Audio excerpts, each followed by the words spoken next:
ഗുജറാത്ത് കലാപമടക്കം പ്രമേയമായ എമ്പുരാൻ എന്ന ചിത്രത്തിന്റെ റിലീസിന് പിന്നാലെ വലിയ ഭീഷണിയുമായി സംഘപരിവാർ കേന്ദ്രങ്ങൾ മോഹൻലാലിനെതിരെയും പൃഥ്വിരാജിനെതിരെയും രംഗത്ത് വരുന്നത് നമ്മൾ കണ്ടിരുന്നു.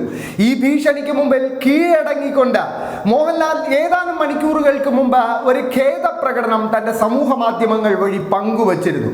ഇപ്പോൾ ആ ഖേദപ്രകടനത്തിനിടയിൽ ഏതാനും മണിക്കൂറുകൾക്കുള്ളിൽ തന്നെ 30,000-ലേറെ കമന്റുകളാണ് പ്രത്യക്ഷപ്പെട്ടിരിക്കുന്നത്. ഇതിൽ ഭൂരിപക്ഷം കമന്റുകളും മോഹൻലാലിന്റെയും എമ്പുരാൻ ടീമിന്റെയും തീരുമാനത്തിനെതിരാണ് എന്നതാണ് യാഥാർത്ഥ്യം. അവർ ചോദിക്കുന്ന ഒരു പ്രധാനപ്പെട്ട ചോദ്യം, സിനിമ 48 മണിക്കൂറിനുള്ളിൽ 100 കോടി ക്ലബിൽ പ്രവേശിച്ച ശേഷവും ആരാധകർ വലിയ തോതിൽ സിനിമയെ ഏറ്റെടുത്ത ശേഷവും എന്തിനാണ് സംഘപരിവാർ ഭീഷണിക്ക് മുമ്പിൽ ഇത്തരം തിരുത്തലുകൾ സിനിമയിൽ വരുത്തുന്നത് എന്ന് തന്നെയാണ്. അത്തരത്തിൽ ശ്രദ്ധിക്കപ്പെട്ട ചില കമന്റുകൾ നമുക്ക് പരിശോധിക്കാതെ കടന്നു പോകാനാവില്ല. കാരണം ഇന്നത്തെ രാഷ്ട്രീയ സാഹചര്യത്തെ, ആവിഷ്കാര സ്വാതന്ത്ര്യത്തിനടക്കമുള്ള സംഘപരിവാർ കടന്നുകയറ്റത്തെ എങ്ങനെയാണ് പുതിയ തലമുറയടക്കം നോക്കിക്കാണുന്നതെന്ന് ഈ കമന്റുകൾ വ്യക്തമാക്കുന്നുണ്ട്. അതിൽ ഒരു കമന്റ് ഇങ്ങനെയാണ്: സവർക്കർ ബ്രിട്ടീഷുകാരുടെ ഷൂ നക്കി മാപ്പ് പറഞ്ഞു. ഇന്നൊരു സെലിബ്രിറ്റി സംഘികളോട് മാപ്പ് പറഞ്ഞു. അവസാനം എഴുതിയ വാക്കാണ് ഹൈലൈറ്റ്. അതിനർത്ഥം സംഘികളിൽ കവിഞ്ഞൊരു മോഹൻലാൽ ഇല്ല എന്നാണ്. ഡയലോഗ് അടിക്കാൻ സിനിമയിലെ കൊള്ളത്തേ ഉള്ളൂ. റിയൽ ലൈഫിൽ നിലപാട് പറയാൻ തൻ്റെ ഇടം വേണം. സംഘപരിവാർ കാലത്ത് കലയ്ക്ക് പോലും രക്ഷയില്ലെന്ന് മനസ്സിലാക്കി ഒറ്റക്കെട്ടായി അതിനെ നേരിടാനാണ് കലാരംഗത്ത് പ്രവർത്തിക്കുന്നവർ നിൽക്കേണ്ടിയിരുന്നത്. അതിന് പകരം കുമ്പിട്ട് നിന്ന് വണങ്ങിയിരിക്കുന്നു. ഇതാണ് ഒരു പ്രേക്ഷകന്റെ കമന്റ് എങ്കിൽ മറ്റൊരു കമന്റ് ഇങ്ങനെയാണ്: ലാലേട്ടന് പോലും ഇവന്മാരെ കൊണ്ട് രക്ഷയില്ല, പിന്നെയാണോ സാധാരണക്കാരന്റെ കാര്യം. ഇനി മറ്റൊരു കമന്റ് ഇങ്ങനെയാണ്, അത് വായിച്ചിരിക്കേണ്ട ഒരു കമന്റാണ്: ലാലേട്ടൻ ഒരു കാര്യം ഓർക്കുക, 2020 ശേഷം താങ്കളുടെ സിനിമകൾ ഹിറ്റുകളായിരുന്നില്ല. അതിൻ്റെ കാരണം ചില രാഷ്ട്രീയ പ്രസ്ഥാനങ്ങൾ താങ്കളെ ഹൈജാക്ക് ചെയ്ത പോലെ പ്രേക്ഷകർക്ക് തോന്നിയിരുന്നു. താങ്കളുടെ വ്ലോഗ് എഴുത്തും അതിനാക്കം കൂട്ടുകയും ചെയ്തു. ഞങ്ങളെപ്പോലെയുള്ള ആയിരക്കണക്കിന് പ്രേക്ഷകർ താങ്കളുടെ സിനിമകൾ തിയേറ്ററിൽ പോയി കാണുന്നത് നിർത്തിവച്ചിരുന്നു. ഞങ്ങൾ സിനിമ കാണുകയും താങ്കളെ സ്നേഹിക്കുകയും ചെയ്തത് താങ്കളെ കൊണ്ട് എന്തെങ്കിലും നേട്ടമുണ്ടാക്കാനായിരുന്നില്ല.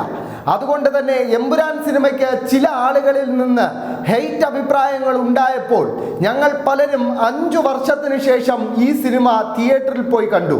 ഈ ഒരു ഖേദപ്രകടനം തികച്ചും അനവസരത്തിലായിപ്പോയി. 2 പ്രാവശ്യം കണ്ടവരും കൂട്ടത്തിലുണ്ട്. ദയവായി എമ്പുരാൻ റീസെൻസർ ചെയ്യരുത്, അപേക്ഷയാണ്. ഒരു മോഹൻലാൽ ആരാധകനാണെന്ന് തോന്നുന്നു. അയാൾ അപേക്ഷിക്കുന്ന ഒരു കാര്യം, ഈ സിനിമ റീസെൻസർ ചെയ്യരുത് എന്നാണ്. ഇനി മറ്റൊരു കമന്റ് ഇങ്ങനെയാണ്: ഗാന്ധിജിയെ വധിക്കുമ്പോൾ അവർ ഹിന്ദു മഹാസഭ ആകുന്നു.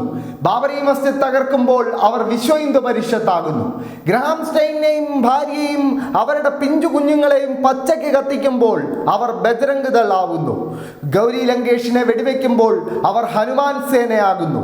അഖ്ലാഖിനെ തല്ലിക്കൊല്ലുമ്പോൾ അവർ ഗോരക്ഷക് സേനയാകുന്നു. മിന്നൻ മുരളിയുടെ സെറ്റ് തകർക്കുമ്പോൾ അവൾ രാഷ്ട്രീയ ബജ്രംഗ് ദൾ ആകുന്നു. ആത്യന്തികമായി അവർക്കൊരു ഭാഷയെ അറിയൂ, അത് RSSന്റേതാണ്. അവർക്കൊരു രൂപമേ ഉള്ളൂ, അത് സംഘപരിവാറിൻ്റെതാണ്. അവർക്കൊരു പേരേ ഉള്ളൂ, അത് സംഘി തീവ്രവാദികളെന്നാണ്. ഇനി മറ്റൊരു കമന്റ് മോഹൻലാലിനെ രൂക്ഷമായി പരിഹസിച്ചുകൊണ്ട് വരുന്നുണ്ട്. അതിങ്ങനെയാണ്: ഒരേ ഒരു രാജാവിന് എന്തൊരു പേടിയാണ്. സംഘപരിവാർ ഭീഷണി കൊണ്ട് വെട്ടിത്തിരുത്തിയ നിങ്ങൾ ഒരു ഭീരുവാണ് എന്ന് പോലും ചില ആരാധകർ പറഞ്ഞു വയ്ക്കുന്നുണ്ട്. ഇനി മറ്റൊരു കമന്റ് ഇങ്ങനെയാണ്: നാണമില്ലേ മിസ്റ്റർ മോഹൻലാൽ ഇങ്ങനെ ഷൂ നക്കുവാൻ. കഥ വായിച്ച് സിനിമ കണ്ട് ചിത്രം പുറത്തിറക്കിയിട്ട് സംഘപരിവാർ ഭീഷണി കൊണ്ട് വെട്ടിത്തിരുത്തിയ നിങ്ങൾ ഒരു ഭീരുവാണ് എന്ന് വീണ്ടും ഒരു പ്രേക്ഷകൻ പറയുന്നു. മറ്റൊരു കമന്റ് ഇങ്ങനെയാണ്: അവസ്ഥ മനസ്സിലാക്കുന്നു, സംഘപരിവാർ ഭരണകാലത്ത് ലാലേട്ടന് പോലും രക്ഷയില്ല.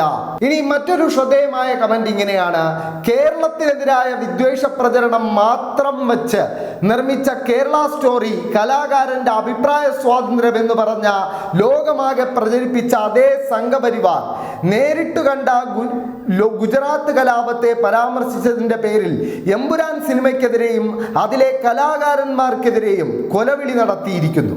സമ്മർദ്ദങ്ങൾക്കും കൊലവിളികൾക്കും മുമ്പിൽ ലാലേട്ടന് മാത്രമല്ല ഒരു കലാകാരനും നിലനിൽക്കാനാകില്ലെന്നത് സിനിമയെ സ്നേഹിക്കുന്ന ഞങ്ങൾ തിരിച്ചറിയുന്നു.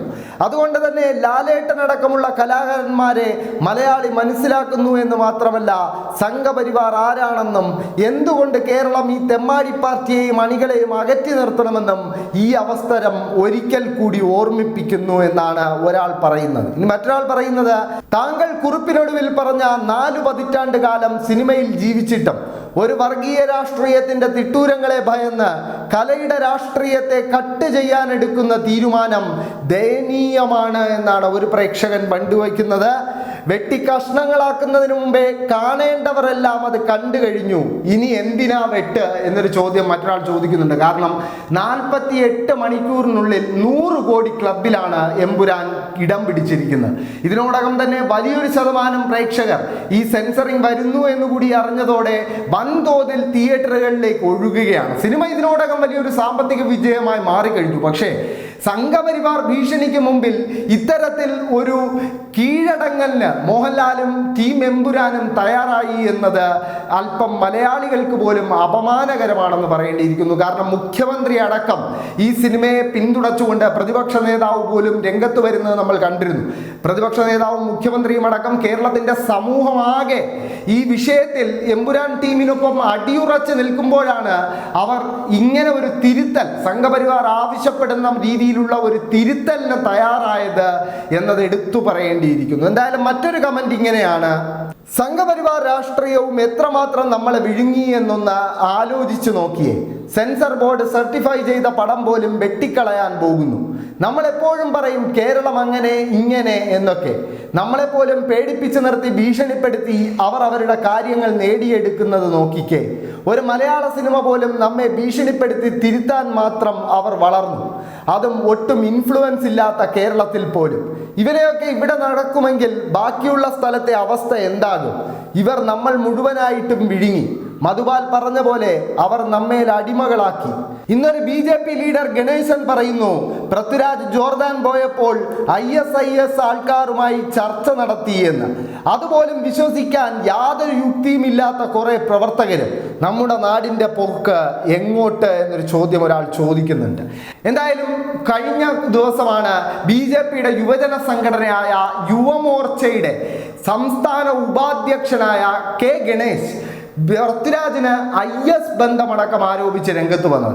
പൃഥ്വിരാജ് ആടുജീവിതത്തിന്റെ ഷൂട്ടിങ്ങിനായി ജോർദാനിൽ കുടുങ്ങിയ സമയത്ത് ISIS പോലെയുള്ള സംഘടനകളുടെ ആശയങ്ങളിൽ പ്രചോദിതനായാണോ ഇത്തരം ഒരു സിനിമ നിർമ്മിച്ചത് എന്ന ചോദ്യമാണ് ഇവർ ചോദിക്കുന്നത്. RSSന്റെ മുഖപത്രമായ ഓർഗനൈസറിലടക്കം എമ്പുരാനെ രൂക്ഷമായി വിമർശിച്ചുകൊണ്ടും പൃഥ്വിരാജിനെ ലക്ഷ്യമിട്ടുമുള്ള ചില ലേഖനങ്ങൾ ഇതിനോടകം പ്രത്യക്ഷപ്പെട്ട് കഴിഞ്ഞു. അതിലെല്ലാം പൃഥ്വിരാജിന്റെ മുൻ നിലപാടുകളാണ് ഇവർക്ക് പ്രശ്നമാവുന്നത്. പൃഥ്വിരാജ് CAA സമരകാലത്ത് സ്വീകരിച്ച നിലപാട്, അതോടൊപ്പം ലക്ഷദ്വീപിലെ ദ്വീപ് നിവാസികളുടെ സമരത്തിന് പൃഥ്വിരാജ് നൽകിയ പിന്തുണ, ഇതൊക്കെ സംഘപരിവാറിനെ എത്രമാത്രം ചൊടിപ്പിച്ചിട്ടുണ്ട് എന്ന് വ്യക്തമാക്കുന്നതാണ് ഇപ്പോൾ സംഘപരിവാർ കേന്ദ്രങ്ങൾ പുറപ്പെടുവിക്കുന്ന ഈ തിട്ടൂരങ്ങളും ബഹിഷ്കരണ ആഹ്വാനങ്ങളും എന്ന് പറയേണ്ടിയിരിക്കുന്നു. എന്തായാലും ഓരോ ദിവസം കഴിയും തോറും സംഘപരിവാർ എത്ര ഭീകരമായ ഒരു അവസ്ഥയിലേക്കാണ് നമ്മുടെ രാജ്യത്തെ കൊണ്ടുപോകുന്നത് എന്ന് വ്യക്തമാക്കുന്ന സംഭവങ്ങളാണ് അരങ്ങേറുന്നത് എന്ന് പറയേണ്ടിയിരിക്കുന്നു.